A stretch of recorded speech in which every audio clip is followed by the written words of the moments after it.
بەناوی خوای بەخشندەی میرەبان سڵاوتان لەبێ بەڕێزان خۆشحاڵم لە گفتوگویەکی کراوە سەبارەت بە هەڵبژاردنەکانی ئەنجومەنی نوێنەرانی عێراق بە ئێوەی خۆشەویست ئەگەمەوە هەڵبەتە لیست و قەوارە سیاسەکان لە هەرێمی کوردستان لە 12 شەوی ڕابردووە دەستیان کردووە بە بانگەشە بۆ لیست و قەوارەکانیان. یەکێک لەولایەنە سیاسیە کاریگەرانەی سەر ساحەی هەرێمی کوردستانیش کۆمەڵی ئیسلامی کوردستانە. من ئەمەوێت لەم گفتوگۆیەدا لەگەڵ ئەندامێکی ئەنجومەنی سیاسی کۆمەڵی ئیسلامی گفتوگۆ بکەین لەبارەی کار و بەرنامەی لیستی کۆمەڵی ئیسلامی کوردستان بۆ ئەنجومەنی نوێنەرانی عێراق و دەیانەوێت لە 4 ساڵی ئایندە چی بکەن بۆ هەرێمی کوردستان و ئەو بنەمایانی کە ئەوان لە بانگەشەی مانگێکی بانگەشەکردن بۆ لیستەکان دەیانەوێت چی بە خەڵکی هەرێمی کوردستان بڵێن و دەرچوونی کاندیدەکانیشیان لە 4 ساڵی ئایندەیە چی بۆ خەڵک و خاکی هەرێمی کوردستان دەکەن. هەڵبەتە هەڵبژاردن یەکێکە لەو مافانەی تاکی هاوڵاتی کە لە ڕێگەی سندوقی دەنگدانەوە دەیەوێت دەسەڵاتی سیاسی لە وڵاتەکەی خۆی بگۆڕێت. هەڵبەتە لە عێراقیش و هەم هەرێمی کوردستانیش 4 ساڵ جارێک هەڵبژاردن دەکرێت بۆ دەستا و دەستکردنی دەسەڵات لەگەڵ ئەو هەموو تێبینیە زۆرەی کە لایەنە سیاسەکانیش لە بارەی هەڵبژاردنەکانەوە هەیەنە کە لایەنە دەسەڵات و دەست ڕۆیشتووەکان هەمیشە کارێک دەکەن کە لایەنە سیاسەکانی ناگەنە دەرەنجامی ئەسڵی و خواستی خۆیان. من هیچی تر کات بە پێشەکێکەمەوە ناکوژم. گفتوگۆکەمان لەگەڵ بەڕێز مامۆستا ئەنوەر سەنگاوی ئەندامی ئەنجومەنی سیاسی کۆمەڵی ئیسلامی درێژە پێدەم. مامۆستا سوپاس بۆ ئامادەبوونتان. زۆر سوپاس. ئەمەیە بۆ پرسیارت دەست پێ بکەم. کۆمەڵی ئیسلامی کوردستان یەکێکە لەو لایەنە سیاسی کاریگەریانی کە لە ساحەی هەرێمی کوردستان کاری سیاسی خۆیەکە و بەشدارە لە هەڵبژاردنەکانی عێراقیشە. ئێوە بەرنامەتان چییە بۆ ئەم هەڵبژاردنە؟ بەڵێ بەنای خوای گەورە میرەبان زۆر سوپاس بۆ بەڕێستانەوە بۆ ئەم دەرفەتەوە سڵاو ڕێزم بۆ هەموو بینەرانی خۆشەویستی کەناڵی ئاسمانی پەیام. کۆمەڵی ئیسلامی کوردستان وەکو یەکێک لە لایەنە سەرەکیەکانی هەرێمی کوردستان بەشدارە لە پرۆسەی سیاسی لە هەرێمی کوردستان و لە عێراقیش. بۆ ئەم مەبەستە لە دوای پرۆسەی ئازادی عێراقەوە لە ساڵی 2005ەوە کە یەکەمین پرۆسەی هەڵبژاردننی ئازاد لە عێراقی فیدراڵە ئەنجام درا کۆمەڵی ئیسلامی بەشداری کرد و ئامانجەکانی کۆمەڵی ئیسلامی لە بەشداری پرۆسەی سیاسی و هەڵبژاردنەکان کۆمەڵی ئامانجی گەورە و پیرۆزن کە ئەویش ئەوەیە بەتایبەتی بۆ ئەنجومەنی نوێنەرانی عێراق، نوێنەرانی کورد لە پەرلەمانی عێراق خەڵکێک بن لە ئاستی متمانەی هاوڵاتیانی هەرێمی کوردستانە بن و بتوانن نوێنەرایەتێکی ڕاستەقینەی ئەم میلەتە بکەن. بەڕاستی ئەم قسەیە ئێمە لە یەکەمین پرۆسەی هەڵبژاردنەوە لە یەکەمین بەرنامەی هەڵبژاردنمانەوە کە ئێمە 2 نوێنەرمان لە ساڵی 2005 لە 35 2005 کە یەکەمین پرۆسەی هەڵبژاردن بوو لە عێراق دوای پرۆسەی ڕزگاری عێراق 2 کەسمان یا 2 ئەندامان دەرچوون دوایەوەی بەداخەوە کە لەو کاتەشە حیسارێکی گەورە لەسەر کۆمەڵی ئیسلامی هەبوو بە بەرنامە و بەرنامە هەبوو بۆ پەراوێزخستنی کۆمەڵی ئیسلامی کوردستان لە پرۆسەی سیاسی لە عێراقش و لە کوردستانیش کە خۆشبەختانە سەری نەگرت.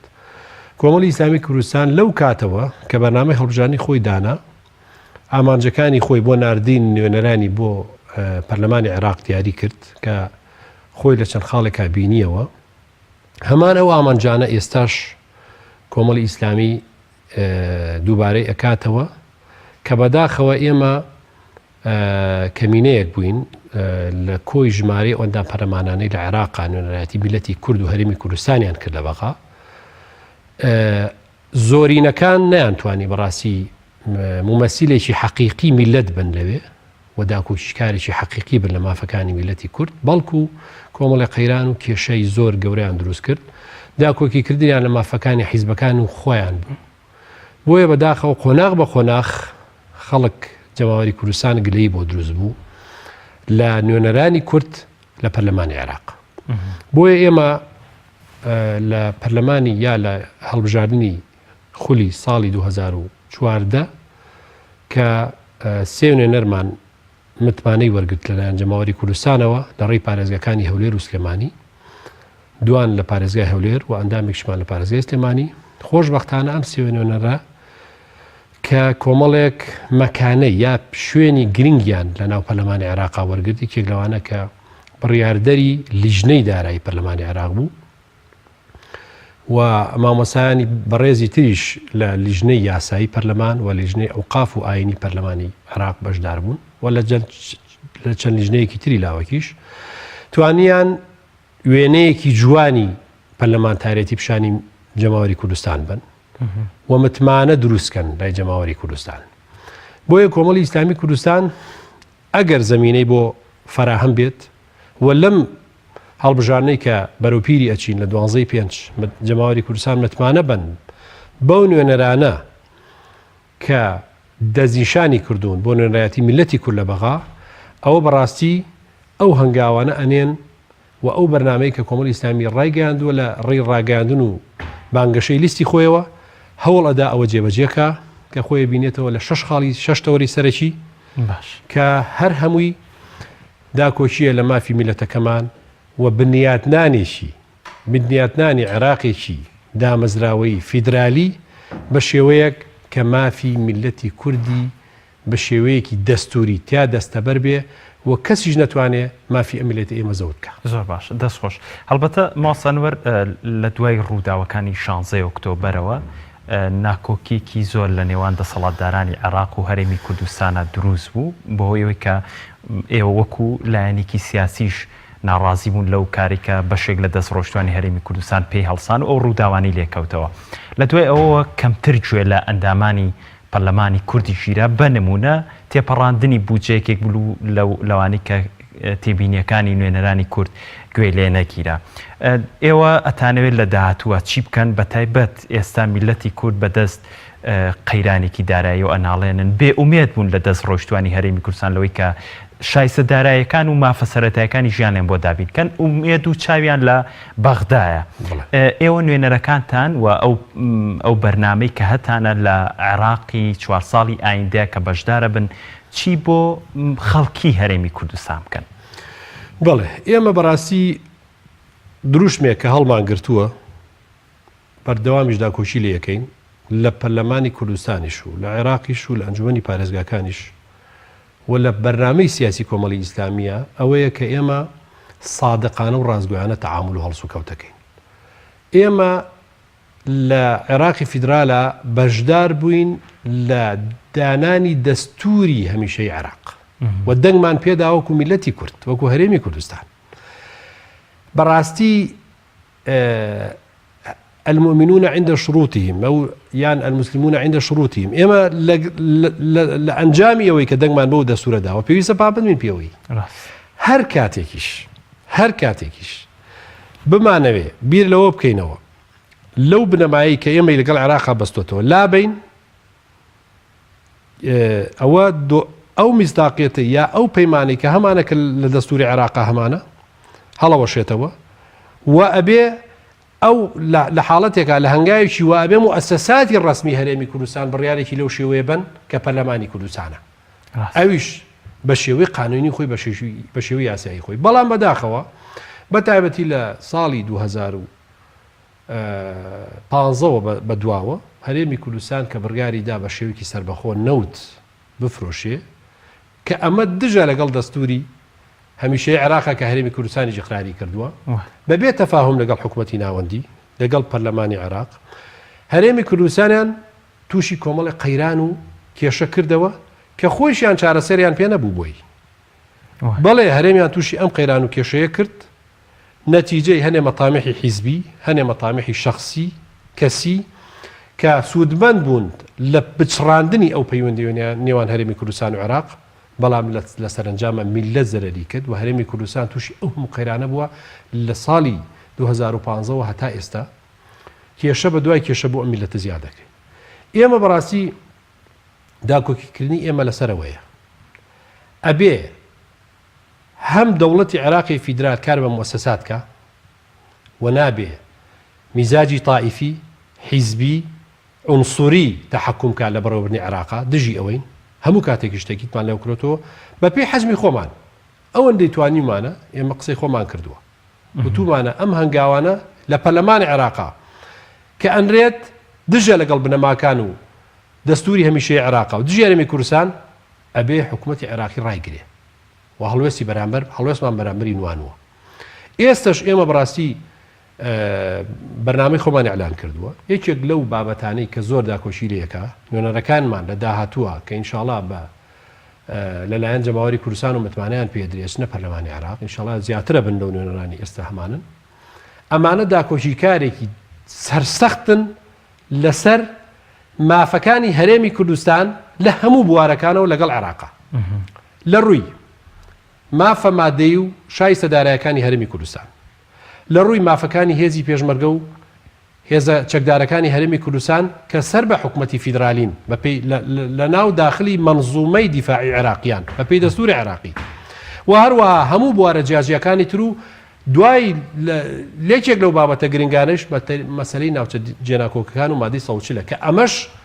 پەردەیەکی بەسەرا درا و دوای ئەو ڕیفراندۆمە سەقەتی لە هەرێمی کوردستانە کراوە ئێستا هەر باسی نەماوە و ئێستا حکوومەتی عێراقی لە منتەڵەقی قووە و هێزی خۆیەوە ئەم مەلەفەی داخستووە کە ئێمە داکۆکی لەو بابەتاکەین و لەم بابەتەشە دەستوری عێراقی بەرگەیەکی ئاشکرای هەیە کە سەقفێکیشی داناوە بۆ جێبەجێکردی کە بەداخەوە بە تایبەتی ئەو دوو حیزبە داکۆشیان لەم بابەتە نەکرد کە سەرۆک کۆمار لە کورد بوو کە جێگری سەرۆکی ئەنجومەنی وەزیران لە کورد بوو کە چەندین وەزیری گرنگ کە لەوانە وەزیری خارجی و دارایی کورد بوون و لە ناو پەرلەمانی عێراق مەناسبی گەورە و جێگری دووەمی سەرۆکی پەرلەمانی عێراق لای کورد بوو ناتوانی داکۆچیکەن بڵێن بە پێی دەستوری هەمیشەی عێراق کۆتا ساڵی 2007 بۆ جێبەجێکردنی مادەی 140 ئەمە بەسەر ئەما تێپەڕین وەکو مزایدەیەکی سیاسی تر وەکو ڕێکەوتنێکی ژێربەژێری تر لەگەڵ سیاسیەکانی عێراق و بەغا ئەم بابەتیان قسە ژێرلێەوە و جێبەجیان نەکرد ئەم بابەتەش تا ئێسەماوەتەوە بەڕاستی ئێمە ئەمانە هەمووی ئەهێنینەوە سەر مێز و لە پەرلەمانی عێراق داکوشی لەکەین و بەڕاستی وەکو چۆن بەڵێنمان داوە کۆمەڵی ئیسلامی کوردستان و نوێنەرەکانمان هەموو کاتێک داکۆشیکارێکی جددی و سەرسەختە من لە داواکارەکانی جەماوەری کوردستان زۆر باشە ئێوە لە ساحەی هەرێمی کوردستان زۆر کات بەوە ناسراون کە زۆرترین باشتان داوە لەلایەن دەسەڵاتدارانی هەرێمی کوردستانەوە و واش ناوزان دەکرێت لە ساحەی هەرێمی کوردستان ئێوە حیزبی هەڵوێز بوون پێتان وایە ینی هاوڵاتیانی هەرێمی کوردستان و لایەنە سیاسیەکان بە تایبەت دەست ڕۆشتۆکان بێڵن ئەم لایەنە سیاسیانە کە نوێنەری خەڵکن و خەڵکی ئومێدیان پێەیە ئەمان لە داهاتووە شتیان بۆ بکەن ئێوە بچنە ساحەکەەوە بە قەبارێکی گەورەتر زۆر سوپاس دەکەم بۆم پرسیارێکی جددیە چکە زۆر ئەم بابەتە ئەو ڕوژێنرێ لەلایەن لایەن دەسەڵاتدارەکانەوە کاکەوە دەنگۆ لایەنانەی تریژبن خۆ هەر ناتوانن بچنە بەغا و ناتوانن زۆری نەبێن و ئێمە هەر زۆرینە هەر ئێمەین و ئەگەر هەر چۆنێ بێ ئێمە دەسەڵات هەر لای ئێمەیە و ئەمانە بەڕاستی ئەم قسانە نابێ هاوڵاتیانی هەرێمی کوردستان باوەڕی پێ بکەن چونکە بارودۆخی ئێستای عێراق و هەرێمی کوردستان بارودۆخی پێش 16 ئاب نییە پێ عفو 16 ئۆکتۆبەر پێش 16 ئۆکتۆبەر نییە بارودۆخێکی ترە و حتا پشتگیری وڵاتانی ئەوروپی وڵاتانی ئەمریکا و ئیتحادی ئەوروپی بۆ هەرێمی کوردستان ئێستا مقەیەدە دوای ئەوەی کە نامەی وەزیری خارجی ئەمریکی و بەریتانی ئاراستەی ئەم سەرۆک و جێگری حکوومەتی ئێستا هەرێمی کوردستان کرا لە ناو برگەکانە هاتووە ئەوان وەکو مۆڵەتیان داوە بەم حکوومەتە هەڵسێ بە چاکسازی هەڵسێ بە جێبەجێکردنی ئەنزیمە و قەوانین و بە دامەزراوەیکردنی ئەم هەرێمە ئەمەش سەقفی هەیە ئەمە شتێکی کراوە نییە بۆیە ئەمە هاوڵاتیانی هەرێمی کوردستانە بێ ئەوە بزانن ئەم بابەتە مقەیەدە بەوەی کەس ناتوانێت لەسەر و ئیرادەی هاوڵاتیانی هەرێمی کوردستانەوە قرار بە حتا من حەزەکەم لێرە ئەوەش بڵێم مەسەلەی تەزویرات کە خەڵکێک گەڵێن کاکە وەڵا ئەوانە هەر تەزویری خۆیانەکەن و زۆرینە هەرێن و جایەوە خەریکی چین و هەر دەنگێ بین هەر جێ ناگرێ و خەڵکێکیشیان بەمە مەیوس کردووە خەڵکێک ئێستا کارتی دەنگدانی هاتۆتەوە ناچێ وەریگرێتەوە نازانێ ئەمە زەربەیە لە پرۆسەی سیاسی و ئیدامە و بەردەوامیدانە بەو دەسەڵاتی پێشوو کە وەزعی ئاوا خراپ کرد بۆیە زۆر هەڵەیە ئەمە ئەبێ ئەوە بزانین دەنگی هاوڵاتی سەنگی بەحەکە و ئەم پرۆسەیە و ئەلێرە من حەزەکەم ئاماژە بۆ بکەم کۆمیسیۆنی باڵای سەربەخۆی هەڵبژانەکانی عێراق کۆمەڵێک ئێمە خۆشبەختانە لەگەڵیانە دانیشتوین بەڕەسمی کۆمەڵێ هەنگاوی زۆر چاک و گونجاو و مولائمیان داناو ئێستا لەم خولا لەم هەڵبژاردنە کە بە هەموو شێوەیەک ڕێگاکانی تەزویری بەرتەسی کردوێتەوە کەس ناتوانێت لە جێگەی کەس دەنگ بە نای مردوو دووبارە بە هیچ جۆرە مافی دەنگانیان نییە چونکە ئەبێ بەسمەت هەبێ و کارتت هەبێ حتا ئەگەر تۆ من لە جیاتی جەنابەت کارتەکەی تۆ بەرم بەسمەکەی کارتەکەی تۆ نییە ناتوانم دەنگ بم کۆمەڵێ ڕێوشوێنی زۆر گەورە و گرنگ ئەوە نەماوە ئێستا سنووق بگدێ بە کۆڵا و سیارە دوای کەویت و بچی لە شوێنێکتر ببژێرێ و لە شوێنی مرکزی بژاردن لەوێ تەزویر بکرێ و ئەمانە سنووقی ئەلکترۆنین و دەنگەکان حسابەکرێن و حتا نظامێکیان هەیە سیستمێکیان داناوە کە پێوتێ سیستمی تەقاتوعی بەسەمات واتە ئەگەر بەسمەیەک لە بەسرە هاوشێوە بێ لەگەڵ بەسمەیەک لە سێمانی دەنگی بدا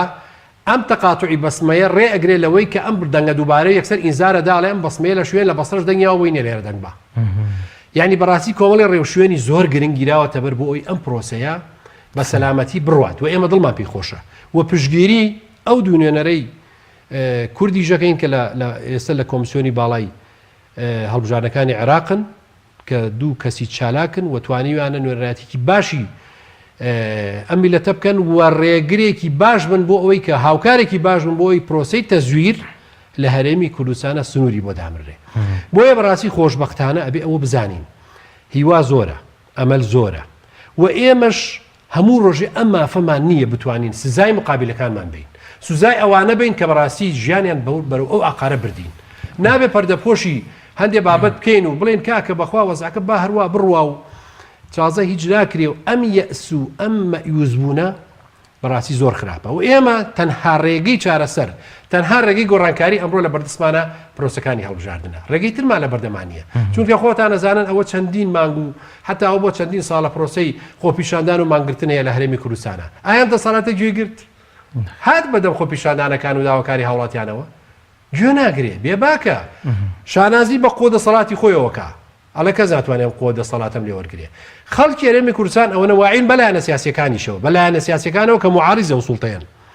وەعیان هەیە تێگەیشتنیان هەیە ڕوحیەتی خۆخواردنەوەیان هەیە خۆشەویستیان بۆ نیشتیمان هەیە نایەنەوەی کێشەکانی هەرێمی کوردستان بەلا ڕێدا بڕۆ و کێشەی گەورە دروست بێ ئەو هەرێمەمان لێ تێکچێ ئەم شعور بە مەسئولیەتە جێی تەقدیرە ئەبێت تەقدیر بکرێت لەلایەن لایەنەکانی دەسەڵاتەوە بەرامبەر ئەو لایەنە سیاسەری کە ئەتوانن کێشەی گەورە لەم هەرێمی کوردستانە دروستکەن و پشتگیری جەماوەرکەن بۆ کۆمەڵێک هەنگاو بۆ کۆمەڵێک خۆپیشاندانی گەورە و کۆمەڵی هەنگاو کە بەرەو ئەوە بڕوا ترس لەسەرم هەرێمی ئێمە دروست بێ ئەممان نەکردووە بۆیە ئێستا ئێمە ئەم هەنگاوە کە لە بەردەمانەیە ئەو هەڵبژاردنی پەرلەمانی عێراق زۆرترین مەجال مۆڵەت کراوەتەوە بۆ هاوڵاتیانی هەرێمی کوردستان کە پەیامێک بەم دەسەڵاتە بن کە تۆ عقوبەی خەڵکت دا ئێمەش عقوبەت دەدەین تۆ دەست خستە بینەقاقای میلەت ئێمەش دەسە خینە بینەقاقای تۆ جاران 50 کورسی و بووە ئەو دوو لایەنە بە تایبەتی نزیکەی 45 یا 46 کورسی ئەو دوو لایەنە هیان بوو ئەم جارە ئەو 46 بۆ کەمەکەینەوە لەسەر نیوەی هەنینە خوارەوە بۆت لەبەرەوەی تۆ نەتوانی لە ئاسی داواکارەکانی ئەمابی باشە جەماوەری کوردستان حەقی خۆی نییە پرۆسەی ڕێفراندۆم پرۆسەیەک بوو وابەستە بوو بە حکومەتی ناوەندیەوە جەماوەری کوردستان هەر ئەوە بڵێن باشە ئێوە بێ ڕەزامەندی حکومەتی ناوەندی کە ئێمە سەر بەو حکومەتە مەرکەزیین چۆن هاتن هەنگاوێکی واتاننا ئەی باشە نوێنەرەکانمان لە بەغا بۆ نەهاتە سەر خەت بڵێن هەرێمی کوردستان ئەم هەنگاوە مەبەستم ئەو دوولایەنەیە ئەم هەنگاوە هەنگاوێکی زۆر ترسناکە و محکمەی فیدرالی هەیە لە عێراقا ئەم پرۆسەی ڕێگەی پێنادا بۆ نەهاتن کەواتە ئێوە چاوتان پۆشی لە قەرارە حیزبیەکان لەبەرەوەی لە سەر و ئێوە قەراری حیزبی و تاک شخصی گەورەتر درابوو ناتوانێت قسەی تیا بکەن لەبەرەوە ئەم جارە نوێنەرایەتی ئەم میلەتە نابێەوە بیکەن زۆر باش ئێوە ئومێدتان تا چەند بەوە نەهەیە کە میلەت بتوانێت ئەو سزایی کە ئێوەی لایەنە سیاسیەکان باسی لێواکەن سزای دەسەڵاتداران بدەن لەوەی کە هیچی ترە و زوڵمە بەردەوام پێ نەدەن ینی ئومێدتان بەوە هەیە هاوڵاتیان گەیشت بنە ئەو حەدەی کە ئیتر بەوان بڵێ بەسە بەڕاستی ئێمە وەکو کۆمەڵی ئیسلامی من وەکو شخصی خۆشم زۆر قەناعەتم هەیە کە جەماوەری کوردستان زۆر واعیە یعنی بەڕاستی ماوەسە سالار پرۆسەکانی خۆپیشاندان و مانگرتن لە هەرێمی کوردستانە زۆر مەدەنی بوو یعنی بە تایبەتی ئەم ساڵی کۆتایی ئەمنێم خۆپیشاندانانی ئەخیر یعنی لە قیمەی دیموکراسیەت لە ئەوروپاشە بەم شێوەیە نەبوو چکە لە ئەوروپای بینیت سۆپەرمارکێتەکان نەسووتێنن حتا تەنەکەی خۆڵی سەرجادەکان قڵپەکانەوە ئیشکێنن دەرگا شوشە پەنجەرە چی بکەیتە بەر لێرە ئەوەش نەکرا مامۆستایانی بەڕێز تەندروستکانان خۆشەویست فەرمانبەران بەگشتی هاوڵاتیانی هەرێمی کوردستان ئەچوون لە شوێنێکا کۆ بوونەوە دروشمیانە خوێندەوە شعریانە خوێندەوە سرودیانەوە چەپڵیان لێدا ناڕەزایەتی خوام شوێ دەرەبڕی ئەمە جێی تەقدیرە ئەم جەماوەرە واعیە ئەم جەماوەرە وڵاتی خۆی خۆشەوێ بۆیە بەڕاستی من قەناعەتی تەواوم هەیە ئەم جەماوەرە خۆشەویستی هەرێمی کوردستان ئەچنە سەر سنووقەکانی دەنگدان کە خۆشبەختانە ئێمە ئیحساییەکمان لایە لە ڕێی ناوەندی هەڵبژاردننی خۆمانەوە کە وەرمان گرتووە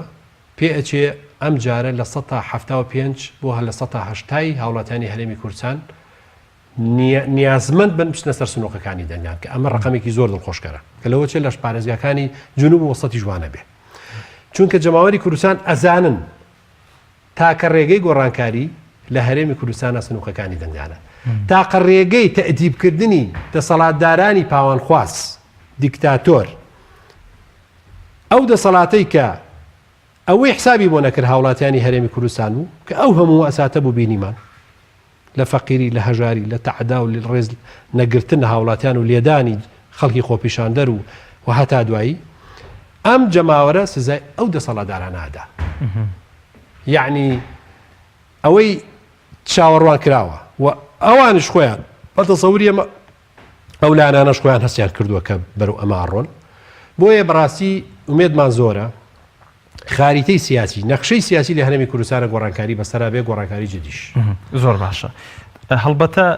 ئێمە لە ماوەکانی ڕابردووە هاوڵاتیانی هەرێمی کوردستان بە تایبەت خەڵکانی ناڕازی لەم دەسەڵاتە هەمیشە شتێکیان ینی لە خەیاڵایە ئەوەیە کە ئەیانەوێت گۆڕانکاریکی هەمیشەیی بکرێت لە دەستڕۆیشتوان و دەسەڵاتدارانی هەرێمی کوردستان بە بوونی بەرنمەیەکی تۆکمە بە بوونی بەرنمەیە کە ئیتر نەچنەوە سەر بەرنمەکەی داهاتوو کە لە نەوەیەکەوە هەڵبژاردنە کرێ و ئیتر هەر یەک جۆر دم و چاو ئەبینەوە حکومداری ئەکەنەوە پێتان وایە ماسانوەر لە دوای ئەم هەڵبژاردنەوە ئەوانەی نوێنەرایەتی کوردەکەن جۆرێکتر وا بکەن لەگەڵ دەستڕۆیشتوانی بەخدا مامەڵە لەگەڵ ئەم دەسەڵاتدارانی ئێستا کە خەڵکی بە جۆرە وەکو ئێکسپایری حکومڕانی ناویە بن ینی یاخود ئێوە وەکو ئەو لایەنانی کە لە بەرەی خەڵکن کارێگەکەن لە دوایەوەی کە نوێنەرەکاندان چووە پەرلەمانی عێراق ئیتر مامەڵە لەگەڵ ئەم کەسانیان نەکرێت وەکو پێشتر دەسەڵاتدارانی عێراقیش زۆر کادەوایان دووپاتە کردو ئیتر ئێمە مامەڵەی سیاسی لەگەڵ ئەم کەسانە ناکەن ئێوە چی ئەەکەن بۆی کە ئەو خواستەی خەڵک لەوێ بیهێن نەدی مامەڵەی سیاسی لەلایەن حکوومەتی ناوەندیەوە لەگەڵ ئەو لایەنانەیە کە زۆرینەی متمانەی جەماوەری کوردستانە مەدەستێناوە بەڵام ئەلێرە حەزەکەم ئەوەژە بۆ بکەم جەماوەری کوردستان بە چەند قۆناغێک سزای ئەو لایەنە دەسەڵاتدارانی داوە لە هەڵبژاردننی 1992 یەکەمین هەڵبژاردننی پەرلەمانی کوردستانی هەرێم یەکێتی و پارتی 50 بە 50 هەم پەرلەمانیان بەش کرد هەم حکوومەت و دەسەڵات هەموو شتێک لای خۆیان بوو ئەم پرۆسەیە دوای شەڕی ناوخۆ بەردەوام بوو ئەنیاوم ئاوا هاتا ئیدارەش لەت کرا لە بینی هەردوولا ساڵی 2005 یەکەمین پرۆسەی هەڵبژاردن دوای ڕووخانی ڕژێمی عێراق ئەنجامدرا جەماوەری کوردستان چی کرد ئەو 100 کورسی پێکردن بە 59 ئەمە گەورەترین کرانەوە گەورەترین تێگەیشتن بوو و جەماوەری کوردستان توانی بەم لایەنەی بڵێ ئێوە پاشەخشەتان کرد ڕێژەیەک قۆناغی دوایەوە کردی بە 56 کە ئێستایە ئێستا ئەم دوو لایەنە یەکێتی و پارتی 56 کورسیانەیە واتە 3 کورسیش لەوە هاتە دواتر بەڵام هەر زۆرینن چکە نیوە زایدەنێکی پەرلەمانی کوردستان 56 بۆیە ئەو دەسەڵاتدارانەی حکوومەتی عێراقیش کێ حکوومەتی بەدەست بێ کێ زۆرینەی لابێ هەڵوێز لەگەڵەوە تەعامولەکەەوە لە دنیاشە وایە بەڵام ئەگەر ئێمە وەکو باسم کرد خاریتی سیاسی لە هەرێمی کوردستانە بگۆڕێ و ئەم زۆرینەیە کە لای ئەو دوولایەنە بووە نەمێنێ وا بەو شێوە نەمێنێ گۆڕانکاری بەسەرا بێ بەڕاستی ئەوانیش بەخۆیانە ئەچنەوە و ئەوانیش تەعامل لەگەڵ ئەو لایەنە زۆرینانە ئەکەن کە زۆرترین متمانی خەڵکیان بەدەستێناوە بۆیە ئەمە ماوە ئەویش بەسراوەتەوە بە هەڵبژاردن ئەویش خەڵک ئەگەر ئەیەوێ جارێکی کە هەر ئەو دەموچاوانە نەچن نوێنەرایەتی ئەم میلەتە بکەن لە بەغا و نەیەن ڕێکەوتنەکان لەگەڵ بەغا لەسەر ئەساسی مەساڵحی حیزبی و شخصی و پۆستی ئەم و پۆستی شەفلان شخص و ئەوانە بێ بەو شێوەیە و آخر ڕێکەوتنیش ئەوە بووکرا لەسەر موچەی فەرمانبەران بەو شێوە ژێر بەژێریە ئەمانە دووبارە نەبێتەوە ئەبێ بەڕاستی نوێنەرایەتی ئەم میلەتە خەڵکێکی تر بیکە و خەڵکێکی تر بێتە پێشەوە لەگەڵ حکوومەتی ناوەندیش بڵێ ئێوە زۆرینەن ئێمە تەعامل لەگەڵێ واکەین فەرمو ئێوە داواکاریەکانی هەرێمی کوردستان و هاوڵاتیانی هەرێمی کوردستان بگەێنن ئێمە لە ڕێ ئێوە تەعاملەکەین ئەمە بەچراوەتەوە بە پرۆسی دەنگدانەوە بۆیە خەڵک و جەماوەری کوردستان بەدەست خۆیانە کێ ئەکەن بەدەسەڵاتداری خۆیان ئێمە کەس سەفر ناکەینەوە ناڵێن ئەو دوو لایەنەی کە ڕابردوو هیچ نەبوون هیچیان نەکردووە بەڵام لە پرۆسەی بەڕێوەبردننی وڵات و حکومداریە شکستیان هێنا ئەو نمونونەکەیتی ئێستای بینین کوێ هەیە ئێمە ئێستا شانازی پێوە بکەین ینی مافە سەرەتایەکانی هاوڵاتیانی هەرێمی کوردستان کووە هەمووی ینی معاش سادەترین مافی هاوڵاتی موچەخۆر معاش مسۆگەرنی ئێستا مانگەیان داوە ئەویش هەر بە پاشەکەوت ڕێژەیە لە پاشەکەوتەکەیان کەم کردۆتەوە ئەم مانگە درراوە ئەوە لە کەیەوە بڕارەکەیان داوە هەتا ئێستا لەو 22 و دەستە و وەزعی کەهیانە نزیکەی 6 ناوە ئەویش ئەڵێ وابەستەیە ئەوان بە ناردنی پارەی حکوومەتی ناوەندی ئەوانی تریش بین هەر لە ئێسەوە کەواتە تۆ نەتوانیوە زەمانی موچەی فەرمانبەرانی خۆت بکەیت ئەمە یەک نەتوانی زەمانی ئەو سنوورە فراوانە بکەیت کە هەرێمی کوردستان بەدەستیەوە بوو دوای شەڕی داعش ئێمە ئەم هەزاران شەهید و بریندارەماندا بەڕاستی من بە جادەکانە ڕۆم بە تایبەتی لای ئەو سەیتەرانە ڕسمی ئەو شەهیدانە بینم کە خوێنیان ڕش لە پێناوی ئەم نیشتیمانە و بۆ پارێزگاری لە سنووری هەرێمی کوردستان وا هەستەکەم ئەم خوێنانە بە فیرۆ ڕۆیشتن چونکە هەمووی بە چاوتروکانێک لە کونفەیەکونێکە هەمووی چۆڵ کراودرایەوە دەستیان باش ئەمە بۆ بە وڵاتە کرا بەڕاستی بەداخەوە بۆیە بەڕاستی ئەمانە لەو پرۆسانەی کە لە بەردەستیانە بوو نەیانتوانی نمونەیەکی جوان پێشکەشکەن ئەو کارەبا ئەوە ئێستا خەڵک خوا ڕەحمی کردووە تقریبەن مانگ و نیوە کە دنیا فێنکە نا ساردە خەڵک پێویستی بە گەرمی بێ نا گەرمیشە پێویستی بە فێنکی بێ کارەبا تۆزێ باشە هەر ئەوەنە وترا دەرەجەی حرارەت تۆزێ بەرز بەوە ئیتر خەڵک هاواری لێڵەسێ اینجا کارەبا کەمەکە بە شێوەیەک فەرمانبەرانی وەزارەتی کارەبا حکوومەتی ژەڵێن ئێمە لە توانامانە نییە ئەو پەڕی بتوانین لە ڕۆژێکە 3 ساعت 4 ساعت کارەبا بە هاوڵاتیان دابینکەین هەر زۆر بە جەراعەتیشەوە ئەمە ئەو کارەبا کەشمان ئەمە بچووکترین سادە ئیت باشە خەڵک کەواتە ئەم حکومەتە شکستی هێنا لە ئیمتیحانی بەڕێوەبردننی 27 ساڵی ڕابردووی شکستی هێنا بۆیە ئێستا خەڵک حەقێتی لێپرسینەوەیان لەگەڵا بکە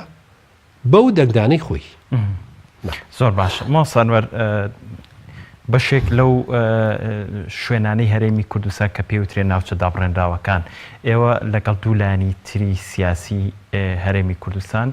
ئەوانیش هاوپەیمانی بۆ دیموکراسی و دادپەروەری لەگەڵ بزوتنەوەی گۆڕان لیستێکتان پێکێنە بە ناوی لیستی نیشتیمان پرۆژە و کاری ئەم لیستە چیە بێ لە ناوچە دابڕێنراوەکان و چۆن ئەم کارە پێی هەڵساون و چۆن نەتانێت لە ناوچە دابڕێنراوەکان دەنگی کورد نەفەوتێ وەکو هەندێک لایانی سیاسیش کار بۆەکەن کە لە بەرەوەی خۆی ینی جۆرە لە جۆرەکان شکستی لە بەڕێوەبردننی ئەو ناوچانە هێناوە دەنگی کوردی پێدا بەزێنێ ئێوە پلانتان چی بۆی دەنگی کورد نەفەوتێ لەوێت بەڵێ ئێمە پێکهێنانی لیستی نیشتیمان بەڕاستی لەلایەن ئەو سێلایەنەوە وەکو هەست بە مەسئولیەتکردنێک بوو کە ئێمە خەڵک پێمانەڵێ هەموو کاتێک ئێوە پێمان ئەوترەیە و پێشمان وتراوە لە ڕابردوو ئێوە کاکە بەردەوام ئەو دوولایانە بەبێ ئەو دوولایانە هیچ تەحڕوکێکتان پێ ناکرێ بەبێ ئەو دوولایانە هیچ هەنگاوێکی سیاسیتان پێ نانرێ هەر کاتێکیش انتخاباتە بێ لەگەڵ ئەو دوولایانە بە کۆمەڵێک بەهانەی نەتەوەیی و کۆمەڵێک بەهانەی جۆرا و جۆر ئەچنەوە بەیەکەوە لیست دروستەکەن و ئەوانیش عادەتەن زۆرتری نەهێنەوەی کەونە پەراوێزەوەوان هەموو شتەکانە بنەوە بۆ خۆیان و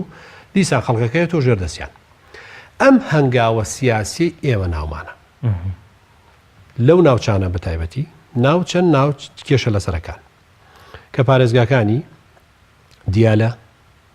کە کۆمەڵە من ناوچەی کوردیشی بڵین باشی ئەگرێتەوە لە ناوچەی دیالە بەتایبەتی منتیقی خانەقین و دەوروبەری و سعدیە ئەوانە منتیقی تکریت کە ناوچەی دووسڵمات و منتیقانی دەوروبەری ئەگرێتەوە مووسڵ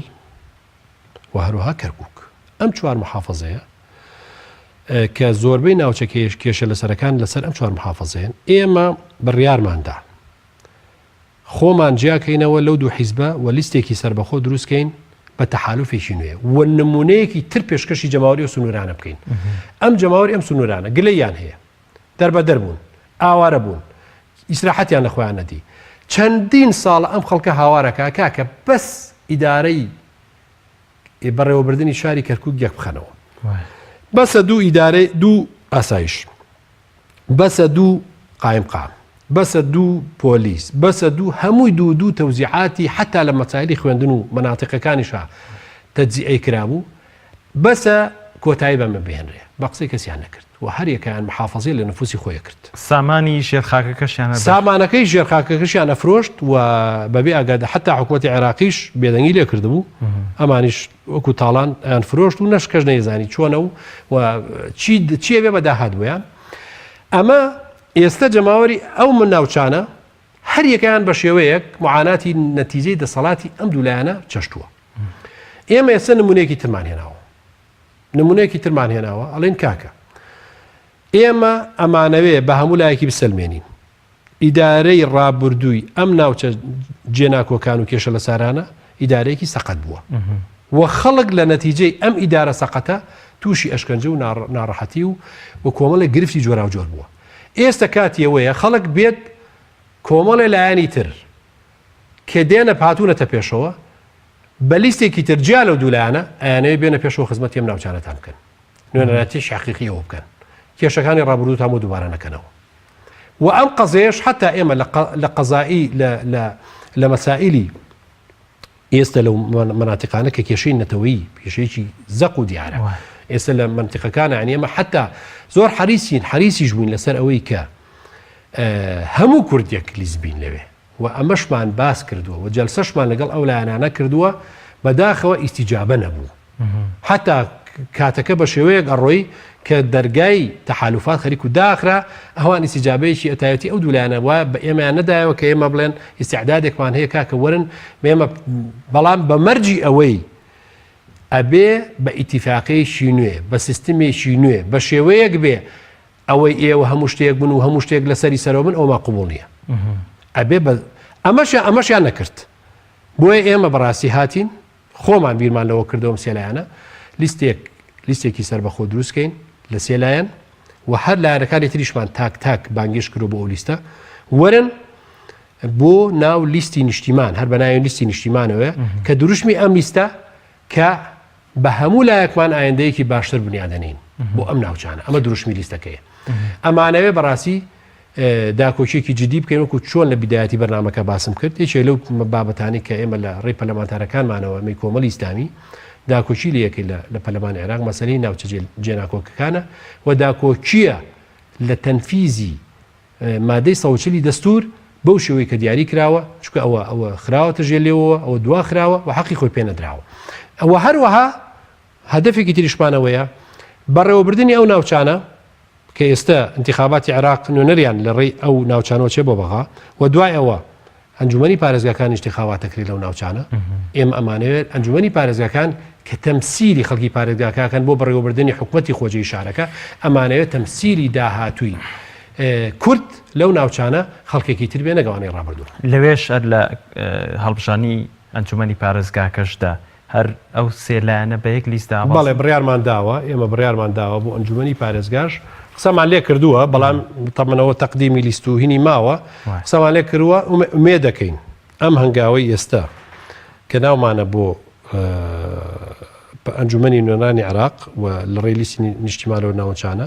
ئەم هەنگاوە ئەنجومەنی پارێزگاکانیش بگرێتەوە و لەوێش ئیشی لەسەرکەین و بەڕامی خۆمانمان هەبێ بۆ ئەوەی بتوانین بە شێوەیەکی نوێ ئیدارەی ئەو ناوچانە بکەین جێگەی ڕەزامەندی خەڵکی و ناوچان کاندینتان لە هەموو شوێنەکانی ئەو پارێزگانی ناوت برد ئەبێت بەڵێ ئێمە لیستی نیشتیمان لە پارێزگای کەرکووک و مووسڵ و دیالە کاندیدمانەیە هاتە کاندیدی لایەنەکان هەسێ لایەنەکە بەڵام لە سەلاحەدین ئێمە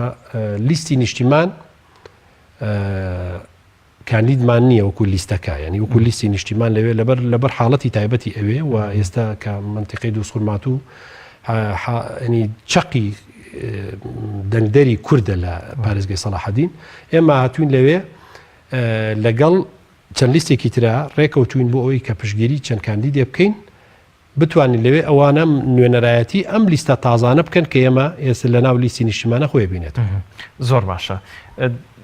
لێر و لەوێ بەشێک لە بەرپرسانی سیاسی دەستڕۆشتووی ئێستای هەرێمی کوردستان باسییان لەوە کرد لە وتارەکانیانە ئەگەر ئێمە یەک کورسیش بێنین ئیدارەدان هەر بەدەست ئێمە بێت ینی هاوڵاتیان کەم جۆرە قسانە بیسن بەشێک لە بێ ئومێدبوون لە هەڵبژاردنە بین ئێوە کولایەنە سیاسەکان تێڕوانینتان بۆمە چییە بۆ نمونە بەتایبەت لە ناوچە دابڕێنراوەکان کە چەند ساڵە بەدەست ئەو دوولایانی سیاسی وەکو یەکێتی و پارتی بووە ئێوە وەکو لیستی نیشتیمان ینی ئەگەر کورسی باشیشتان هێنا لەوێ بەڵام هێزتان نییە هێزی ئەمنی و ئاسایشتان بەدەست نابێت ئایا ئێوە توان هیچ بکەن لەوێ؟ لە ئەم برادرانەیە یەکێتی و پارتیش ئێستا لەوێ هێزیان نەماوە بۆ معلوماتی جەناب و بینەرانی خۆشەویست ئەوانیش وەرۆکی ئەمن لێستا لەوێ و هێزی حکوومەتی ناوەندی عێراقی لەوێ ئێستا حکمی و ناوچاناکەن بەڵێ ئێمە توانین ئەو قسەی جەنابیش باسی کرد لایەن ئەو بەرپرسەوە کراوە بەڕاستیەوە هەر لەلایەن حیزبەکەی خۆی وەڵام درایەوە هەر لەلایەن حیزبەکەی خۆی وەڵام درایەوە کە ئەوە هیچ مانایەک بۆ دیموکراسی نایڵێتەوە یعنی ئەگەر حیزبێک یەک کورسی بێنێ و حیزبێکیش سەد بێنێ چۆن فەرقی نییە ینی ئەگەر یەک کورسی بێنێ لەکە یەک کورسیە و لە خواری خوارەوەیە و ئەگەر ڕایوێژە قسەیە پێ بکرێ بەڵام ئەگەر حیزبێک زیاتر بێنێ چل کورسی بێنێ سی بێنێ بیست بێنێ ئەمە ئەتیباری زیاترە چ جای سەد ئەوە هەروانی ینی شێوەی حتا ئەوە هەڵوەشانەوەی ئەو شێوازە بیرکردنەوەی خۆیانە کە باسییان لە دیموکراسیەت و حڕیەت و دەسا و دەستی دەسەڵات و سۆسیال دیموکرات و ئانەوانە هەمووی هەڵەوەشێنێتەوە ینی جا ئایا کێ قوی بەدەست بێ ئیتر ئەوە هەموو شتێکە بێ لای ئەو کەس قسەی لەگەڵانەکە جا ئەمە چۆنە بێت جاکەواتەوە تۆ بۆەوەی سلمێنی ئەو قوی هەیە قوی حیزبە قوی وڵات نییە ئەو هێزی پێشمەرگەی هەیە کەوانە ئەمە قەناعەتمەوانە و هێزی پێشمەرگەی هێزی وەکو تاکتاک بەڵێ سیستمی بەڕێوەبردنەکەی ئێستاس بەدەست حیزبەوەی بەداخەوە کە ڕووداوی 16 ئۆکتۆبەر ڕوویدا لە هەندێک مەناتق بە تایبەتی ناوچەی خانەقینەوانە هیچ شەڕ نەبوو هیچ ڕوبڕبوونەوە نەبوو بەڵام پارتی دیموکراتی کوردستان ئەو حیسانەی هەبوو لە ناو هێزەکانی و هەمووی ساحب کردو بۆ هەولێر یەکێتی شەڕوە ئەمە کەواتە ئەمە حیزبە منڕایەتی میلەت ناکەن کەواتە تۆ بەم قسەیە سەلمانت ئەم هێزی پێشمەرگەی کوردستانە وەکو موئەسەسەکە وەکو شەخسەکان ناڵم شەخسەکان هەمووی ینی گوێگری حیزب نین حیزب چیان پێ بڵێ وا بکەن ئەمانە وەکو توکاوە حیزبەکانی تریشدا ئێمە وەکو کۆمەڵی ئیسلامی کە حیزبێکی ئیسلامین و نیان هێڵاوە بە هیچ جۆرە مشارەکەی هێزی پێشمەرگەی کوردستان بکەین هەر بە عەمدی نیان هێڵاوە مشارەکە بکەین ئێمە چەندین هەزار دەنگمان هێناوە ناو هێزەکانی پێشمەرگە و ئێستاش متوانەیەکی زۆرمانەیە ناو هێزە چێدارەکان بەگشتی بزوتنەوەی گۆڕان هەروە لایەنەکانی تریش دەنگی زۆریان هەیە کەواتە و هێزە وەکو قیادە و بەڕێوەبردن تەحەکوم حیزب پێوەیەکە بەڵام وەکو تاکتاکی شەخص هێزی ئەو شخصانە ئەو پێشمەرگانە هەموو خەڵکی نیشتیمانین بۆیە تۆ نابێ بڵێ ئەو قسەیە هەڵەیە بڵێ وەڵا ئێمە هێز لای ئێمەیە ئیتر ئێمە چۆنمان بێوە تەحەکومی بێ ئێمەش نامانێ